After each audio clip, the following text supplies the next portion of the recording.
Wasif DYFI നേതാവ് telephone ലൈനുണ്ട്. Wasif, Congress ഇതാ കണക്ക് വെച്ചിരിക്കുന്നു, എന്താണ് നിങ്ങളുടെ പ്രതികരണം? ഗത്യന്തരമില്ലാതെ തട്ടിക്കൂട്ടി അവരുടെ ഒരു കണക്ക് പുറത്തുവിട്ടിരിക്കുക. എന്താണ് ഇത്ര കാലം അവർ ഈ കണക്ക് പുറത്തു പറയാതെ ഇങ്ങനെ ഒളിച്ചു വെച്ചതിന്റെ കാരണം എന്തായിരുന്നു? യഥാർത്ഥത്തിൽ അവർ പിരിച്ച പണം ഇതല്ല. ഈ കേരളത്തിൽ കോൺഗ്രസിനെ സംബന്ധിച്ചിടത്തോളം ഈ പണമാണ് അവർക്ക് കിട്ടിയത് എന്ന് കേരളത്തിലെ കോൺഗ്രസിനെ അറിയുന്നവർക്ക് അറിയോ? അവരുടെ ഈ അക്കൗണ്ടിലേക്ക് വന്ന പണം ഇതാണ് എന്ന് അവർ പറഞ്ഞ് ഇപ്പൊ പുറത്തുവിടുക. അവർ പ്രഖ്യാപിച്ച വീട് എത്രയാ? ആ യൂത്ത് കോൺഗ്രസ് പ്രഖ്യാപിച്ച വീട് എത്രയാ? യൂത്ത് കോൺഗ്രസ് KPCCക്ക് കൊടുക്കുമെന്ന് പറഞ്ഞായിരുന്നില്ലല്ലോ നേരത്തെ പ്രഖ്യാപിച്ചത്, അവർ കൊടുത്തത്. എന്നാൽ ഞങ്ങൾ DYFI ഗവൺമെന്റുമായി സഹകരിച്ചാണ് വീട് നിർമ്മിക്കുക എന്ന് വളരെ വ്യക്തമായി പറഞ്ഞതാ. ഓർമ്മയില്ലേ നിങ്ങൾക്ക്? അന്നത്തെ വിഷ്വൽസ് എടുത്ത് നോക്കിയാൽ നിങ്ങൾക്ക് അതിൽ നിന്ന് കാര്യങ്ങൾ വളരെ കൃത്യമായി മനസ്സിലാവും. യൂട്യൂബിൽ അപ്ലോഡ് ചെയ്ത നിങ്ങളുടെയോ അല്ലെങ്കിൽ മറ്റേതെങ്കിലും ചാനലുകളുടെയോ വിഷ്വൽസ് നോക്കിയാൽ മനസ്സിലാവും. ഇവരങ്ങനെ ആയിരുന്നില്ല. ഇവർ പിരിച്ച ഈ പണം ഇപ്പോ ഗത്യന്തരമില്ലാതെ ജനങ്ങൾക്ക് മുമ്പിൽ ഇന്ന് രാവിലെ കോൺഗ്രസ് ഡിവൈഎഫ്ഐയോട് ചോദിക്കുന്ന ഒരു ചോദ്യമുണ്ട്. DYFI പൊതുജനങ്ങളിൽ നിന്ന് പണം പിരിച്ചിരുന്നോ ഇതിനുവേണ്ടി?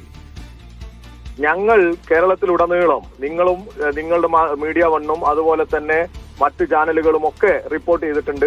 ഞങ്ങൾ ആക്രി പെറുക്കിയും ബിരിയാണി ചലഞ്ച് നടത്തിയും ഞങ്ങളുടെ സഖാക്കളുടെ DYFI സഖാക്കളുടെ വിവിധ ഘടകങ്ങളിലുള്ളവരുടെ വിഹിതവും ഒക്കെ ചേർത്താണ് ഞങ്ങൾ പണം സ്വരൂപിക്കുന്നത്. 214 വെർച്വൽ അക്കൗണ്ട്സിലൂടെയാണ് ഞങ്ങൾ ഞങ്ങളുടെ അക്കൗണ്ടിലേക്ക് ഈ പണം അയപ്പിക്കുന്നത്, ഞങ്ങളുടെ ബ്ലോക്ക് കമ്മിറ്റികളോട് അയപ്പിക്കുന്നത്.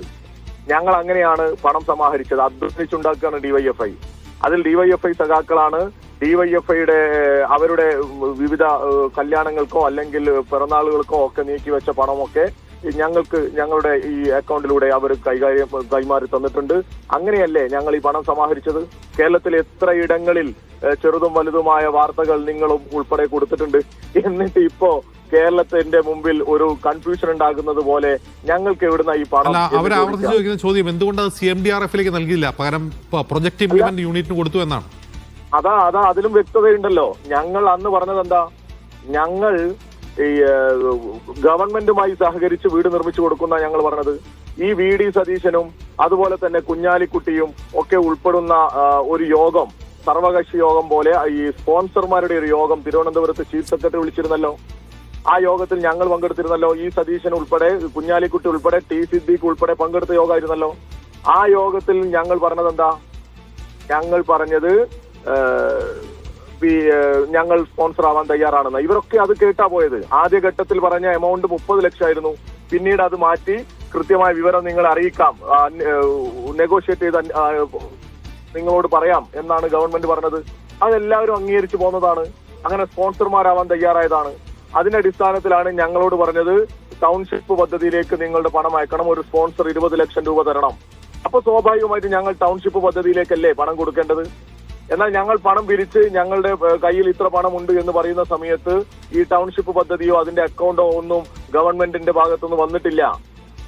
അതുകൊണ്ടാണ് ഞങ്ങൾ പ്രതീകാത്മകമായി CMDRF എന്നുള്ള ഒരു പ്രതീകാത്മകമായ ഒരു ചെക്കിൽ കൊടുത്തതാ. നമ്മളൊരു വീട് കൈമാറുന്ന സമയത്ത് ഞങ്ങൾ ടൗൺഷിപ്പ് പദ്ധതിയിലേക്കാണ് പണം കൊടുത്തത്. ഓക്കെ, അതുപോലെ കോൺഗ്രസ് ചോദിക്കുന്ന മറ്റൊരു ചോദ്യം, എങ്ങനെയാണ് ഒരു CSR ഫണ്ടായി അത് കൈമാറിയത് എന്ന ചോദ്യം ചോദിക്കുന്നുണ്ട് കോൺഗ്രസ്. എന്തൊരു കഷ്ടായത്! CSR ഫണ്ടായിട്ടാണ് കൈമാറുന്നത്. ഞങ്ങൾ DYFIക്ക് വിവരാവകാശ നിയമപ്രകാരം നിങ്ങൾക്ക് ആർക്കും ചോദിച്ചാൽ കിട്ടുന്ന വിവരാവകാശ രേഖകളില്ലേ ഇവിടെ കേരളത്തിൽ? ഞങ്ങൾക്ക് കൈമാറിയ പണത്തെക്കുറിച്ച് അത്രയും ആധികാരികമായി പറഞ്ഞിട്ട്, അത്രയും ആധികാരികമായി സുതാര്യമായി ഈ പൊതുസമൂഹത്തിൽ പറഞ്ഞിട്ട് സംശയം ഉണ്ടാക്കാൻ ശ്രമിക്കുക ഇവിടെ ഒരു പുകമറ സൃഷ്ടിക്കാൻ ശ്രമിക്കുക. നിങ്ങളെ പോലെയുള്ള മീഡിയ വണ്ണ് അത് വലിയ പ്രാധാന്യത്തോടു കൂടി വാർത്തയാക്കി കൊടുക്കുക. നിങ്ങൾക്ക് സംശയമുണ്ടോ ഞങ്ങൾ പണം കൊടുത്തിട്ടില്ല? പ്രാധാന്യത്തോടെ കൊടുക്കുന്നില്ല. നിങ്ങൾ പരസ്പരം ഉന്നയിക്കുന്ന ആരോപണങ്ങളെ പറ്റിയുള്ള വ്യക്തത വരുത്തുകയാണ് ചെയ്യുന്നത്. ഈ ചോദ്യം നിരന്തരം നമ്മൾ KPCCയോട് ചോദിച്ചിരുന്നു. കോൺഗ്രസ് ചോദിക്കുന്ന ചോദ്യം നിങ്ങളോട് ചോദിക്കുന്നു, അത്രേ ഉള്ളൂ. അതെ, വസ്തുതകളെ നിങ്ങൾ വിലയിരുത്തണം. പത്രസമ്മേളനം വിളിച്ച് നിങ്ങളുടെ പ്രതിനിധികൾ വരെ ഉള്ള സമയത്ത് ഞങ്ങൾ DYFIയുടെ ബാങ്ക് സ്റ്റേറ്റ്മെന്റ് പുറത്തു വെച്ചു, പരിശോധിക്കാൻ പറഞ്ഞു. അവിടെയുള്ള നിങ്ങളുടെ പ്രതിനിധികളോട് ചോദിക്കൂ. തിരുവനന്തപുരത്ത് നിന്നും പറഞ്ഞു, കോഴിക്കോട് DYFIയുടെ യൂത്ത് സെന്ററിൽ നിന്നും വളരെ ഉത്തരവാദിത്വ ബോധത്തോടു കൂടി ആധികാരികമായി ഞങ്ങൾ പറയുകയും ഞങ്ങൾ കാണിച്ചു കൊടുക്കുകയും ചെയ്തു. ഇനിയും ഞങ്ങൾ തയ്യാറാ ഞങ്ങളുടെ അക്കൗണ്ടുകൾ പരിശോധിക്കാൻ. വസീഫ് ഒരു നിമിഷം അങ്ങ് ടെലിഫോണിൽ തുടരാം.